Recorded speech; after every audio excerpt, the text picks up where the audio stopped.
Thank you very much, Trevor, and thank you, Ken, for your speech.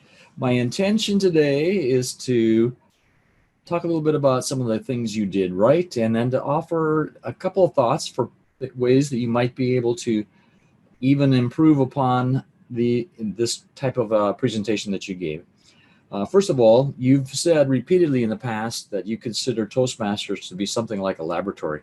And I really admire the fact that you do use it as a laboratory. You do try new things. And I still have not yet stood up from the camera and stood back from it. I'm not sure exactly how well that would work, so I'll have to try that in the future myself. So I admire you for doing that today. There were a lot of things that you did right, of course. So when I look at a checklist of evaluation criteria that's typically covered, I see that you pretty much had everything covered well.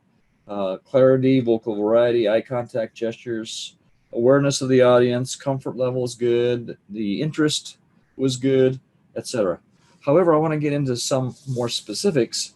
Number one, uh, I think that the advantage of stepping back from the camera is that we're able to see the hand gestures a lot more easily. So I'm gesturing a little bit now, and you see a little flash of my fingers coming up, but you don't get to see you don't get to see the whole thing like you would if I was back a ways.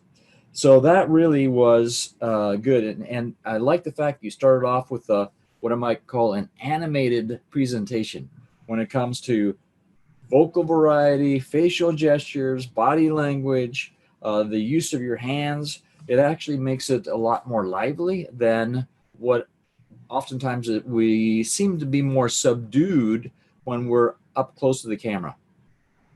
And we probably think, well, if I just speak at a normal voice, people can hear me just fine. But when you're stepping back from it, maybe you project a little bit more to compensate for the distance, and maybe that can actually does prove beneficial. So those were great things that you did.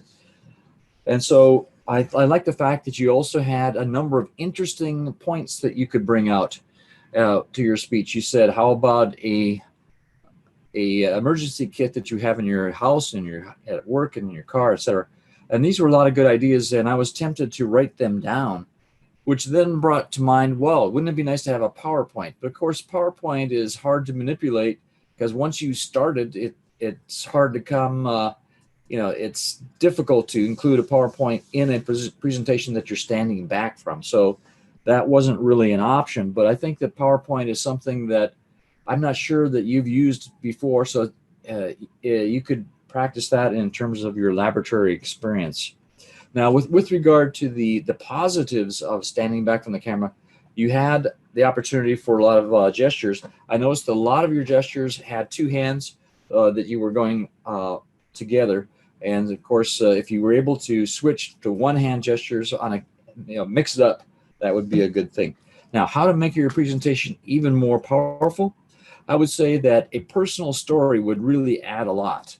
For instance, if you said something about the fact that if you were rushing out the door and ran into the glass window, sliding glass window, that that could end up badly. Well, I remember when I was a teenager, I was at a party. It was actually a drinking party.